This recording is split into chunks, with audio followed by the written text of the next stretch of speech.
नमस्कार साथियों, पाठशाला के इस डिजिटल मंच पे आप सभी का स्वागत है। हार्दिक अभिनंदन। कैसे हैं आप सभी लोग? कंप्यूटर अनुदेशक 2026 की जो तैयारी कर रहे हैं उन सभी विद्यार्थियों के लिए एक बहुत बड़ी खुशखबरी है।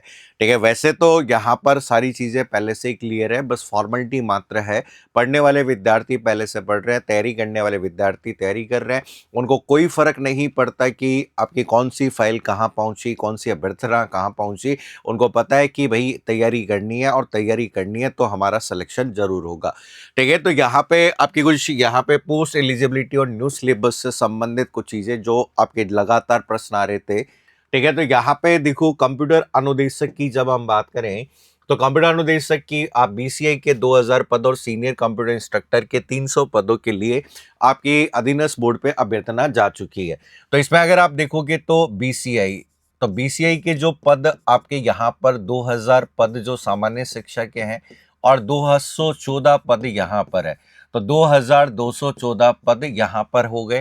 ठीक है, सीनियर कंप्यूटर इंस्ट्रक्टर के सामान्य शिक्षा में 300 पद हैं और करीब करीब और कुछ पद आपके यहाँ पर संस्कृत विभाग में भी दिए गए। तो पहले से ये अभ्यर्थना की कहानी चल रही है, पहले से तैयारी करने वाले विद्यार्थी अभी भी तैयारी कर रहे हैं। उन्हें कोई फर्क नहीं पड़ता कि कितने पद आ रहे हैं, कितने पद नहीं आ रहे हैं। तो यहाँ पर आप लोगों को जो एग्जाम है, ठीक है, आप सभी को पता है कि एग्जाम डेट आपको यहाँ पे ऑलरेडी दी गई है कि 22 और 23 अगस्त। ठीक है, 22-23 अगस्त 2026 को हमारा एग्जाम है। ठीक है, समय तो वैसे बहुत कम है और पदों की संख्या अगर देखी जाए तो यहाँ पे हम कहते हैं 2214 पद है। ठीक ठाक पद कह सकते हैं, लेकिन पद बढ़ने चाहिए।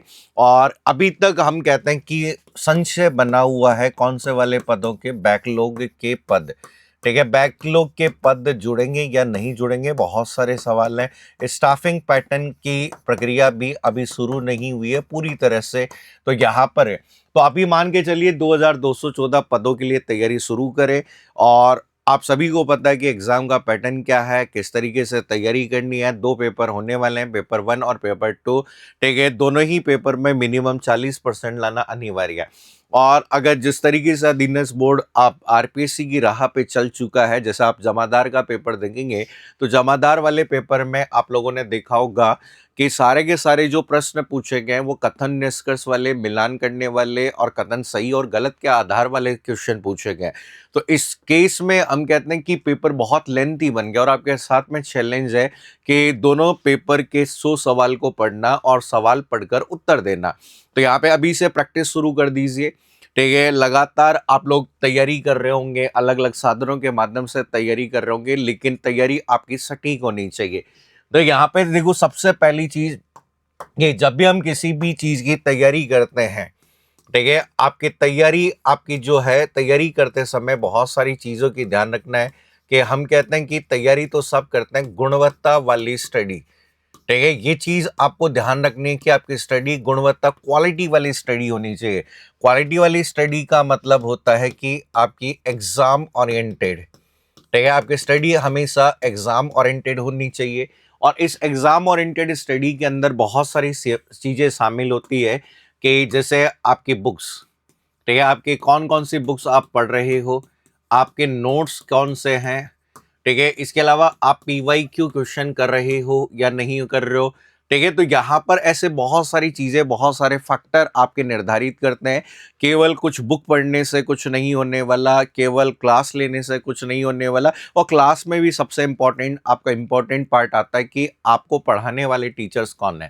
ठीक है, ऐसा नहीं होना चाहिए कि एक ही सब्जेक्ट को सभी टीचर, अब कहते हैं कि सारी 11 की 11 यूनिट एक ही टीचर पढ़ा रहा है।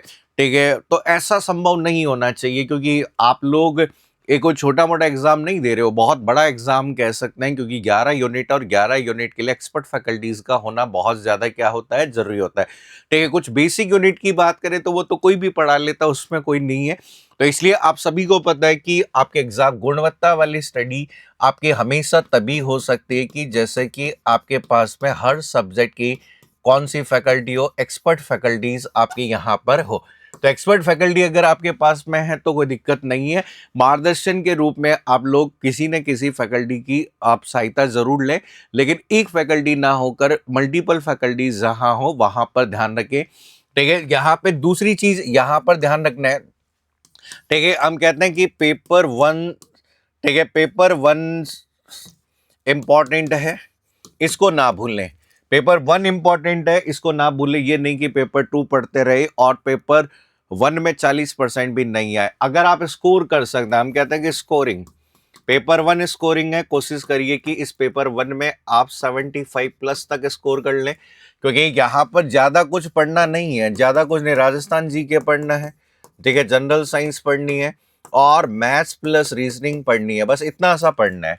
तो यहाँ पे स्कोरिंग पार्ट है, ये पेपर टू जो है, पेपर वन है वो स्कोरिंग है, तो 75 प्लस स्कोर कर लीजिए पेपर वन में। और पेपर टू के अंदर जो आप टारगेट बेस पेपर टू, ठीक है, पेपर टू की जो स्टडी जो होती है वो हमेशा आपकी कैसी स्टडी होगी, टारगेट बेस।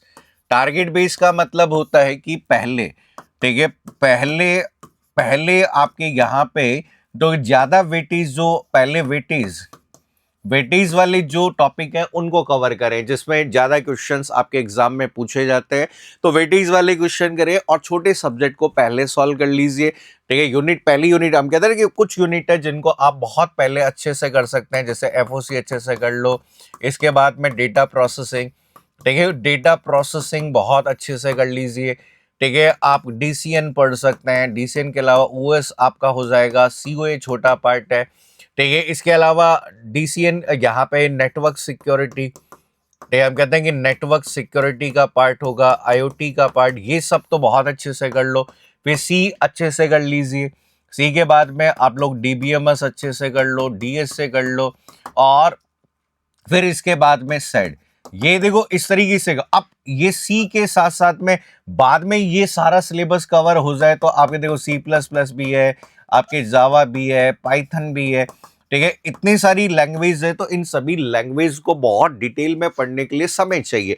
लेकिन पहले इन ऐसा ना यहाँ पर पता चले कि एक दो सवाल, क्योंकि ये प्रोग्रामिंग फंडामेंटल यूनिट 12 से 14 क्वेश्चन पिछली बार आए हैं, लेकिन आपका ऐसा नहीं है सी से आया है, ठीक है, हर एक पॉइंट से एक एक सवाल आया, तो सी के 2 सवाल है, जावा का 1 सवाल है, पाइथन का 1 सवाल है, सी प्लस प्लस का 1 सवाल है। लेकिन यहाँ तो अगर देखेंगे तो यहाँ पे डीबीएमएस अच्छा पार्ट था, डीएस से अच्छा है, डीएस से, ठीक है, यहाँ पर है डीसीएन हो गया, ओएस हो गया, इन सबके प्रश्नों की संख्या क्या है, ज्यादा है, तो बढ़िया से आप तैयारी करिए।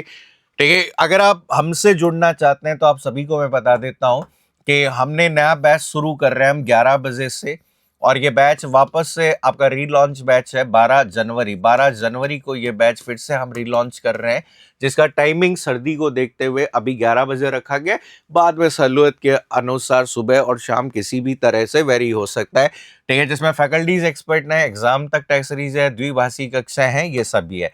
अब लगातार स्टूडेंट पूछ रहे हैं कि भाई टेस्ट सीरीज कब से शुरू होगी, क्योंकि आप सभी को पता है कि जो पाठशाला की जो टेस्ट सीरीज है सबसे बेस्ट मानी जाती है और गुणवत्ता वाली मानी जाती है, तो हम कहते हैं कि मार्च, ठीक है, मार्च के एंड में, ठीक है, आपके फुल मार्च के एंड में जो टेस्ट सीरीज शुरू करेंगे, जिसमें हम हमेशा की तरह माइनर, ठीक है, मेजर और आपके मॉक टेस्ट के आधार पर आपको तैयारी कराएंगे। और इस बार कुछ नया भी आपको यहाँ पर मिलने वाला है इस टेस्ट सीरीज में। ऐसा नहीं है कि आपकी सिंपल टेस्ट सीरीज होगी, आपके एग्जाम ओरिएंटेड टेस्ट सीरीज होगी, तो ये सब चीजें हैं। ठीक है, इसमें आप देखो करंट अफेयर्स का भी एक बड़ा पार्ट रहता है। तो जैसे कि ऑफलाइन वाले विद्यार्थियों को तो राजस्थान करंट अफेयर्स की जो किताब है वो एकदम निःशुल्क मिलती है, ठीक है, प्रिंटेड फॉर्मेट में, लेकिन ऑनलाइन वाले विद्यार्थी घर घर तक तो नहीं पहुंचा सकते, ठीक है, संभव भी नहीं है। तो इसलिए वार्षिकांक आपकी जो बुक है 2025 1 जनवरी से 31 दिसंबर तक, ठीक है, आपके जो हैंड रिटन, हम कहते हैं ना हैंड रिटन फॉर्मेट सा कह सकते हैं, उस फॉर्मेट के अंतर्गत आपकी ये बुक थ्योरी के रूप में अवेलेबल है पाठशाला आईटी अकेडमी की एप्लीकेशन पे और पाठशाला क्लासेस जयपुर की एप्लीकेशन पे, जहां फ्री ऑफ कॉस्ट ये बुक अवेलेबल है। अगर वहां आप नहीं मिलती है तो आप टेलीग्राम पाठशाला क्लासेस जयपुर के टेलीग्राम चैनल के माध्यम से भी इस फ्री बुक को डाउनलोड करके अपनी सुविधा अनुसार प्रिंट निकाल के पढ़ सकते हैं। ठीक है, क्योंकि करंट अफेयर्स आगामी सभी एग्जाम्स के लिए यहाँ पर इंपॉर्टेंट है। बहुत जल्दी हम, ठीक है, 1 दिसंबर से लेकर 31 दिसंबर तक के जो 62 पेपर हुए हैं आपके राजस्थान कर्मचारी चयन बोर्ड के और आरपीएससी के, उनमें जो भी करंट अफेयर्स के हुए हैं उन सभी की एक मैराथन क्लास भी लेकर आने वाले हैं। ठीक है, जो पाठशाला आईटी एकेडमी के चैनल पर भी होगी, तो इंतज़ार आपका ख़त्म होने वाला है और बहुत सारी जो दिक्कतें आपको अन्य सब्जेक्ट में आ रही थी, उसके लिए भी हम मैराथन क्लासेस और यूट्यूब पे कुछ क्लासेस हम शुरू करने वाले हैं, ठीक है? जिसमें आज या कल हम यहाँ पे एक रणनीति वाला वीडियो बनाएँगे, जिसमें फर्स्ट पेपर की तैयारी कैसे करेंगे। आप सभी को पता है कि हर सब्जेक्ट को गहनता से पढ़ना बहुत ज़रूरी है और गहनता से पढ़ने के लिए एक्सपर्ट फैकल्टीज़ का होना बहुत ज़्यादा ज़रूरी है। ठीक है, आज के लिए इतना ही। Thank you so much. बाकी सब कुशल मंगल होंगे। सर्दी का ध्यान रखिए, अच्छे से रहिए और रज़ाई में बैठकर, ठीक है, अच्छे से पढ़ाई करिए, ठीक है। उम्मीद यही करता हूँ कि मैं आने वाले समय में 2026 में आप सभी लोग, ठीक है, अच्छे से नौकरी लगे, बढ़िया जो आपके सपने हैं वो पूरे हो। Thank you so much.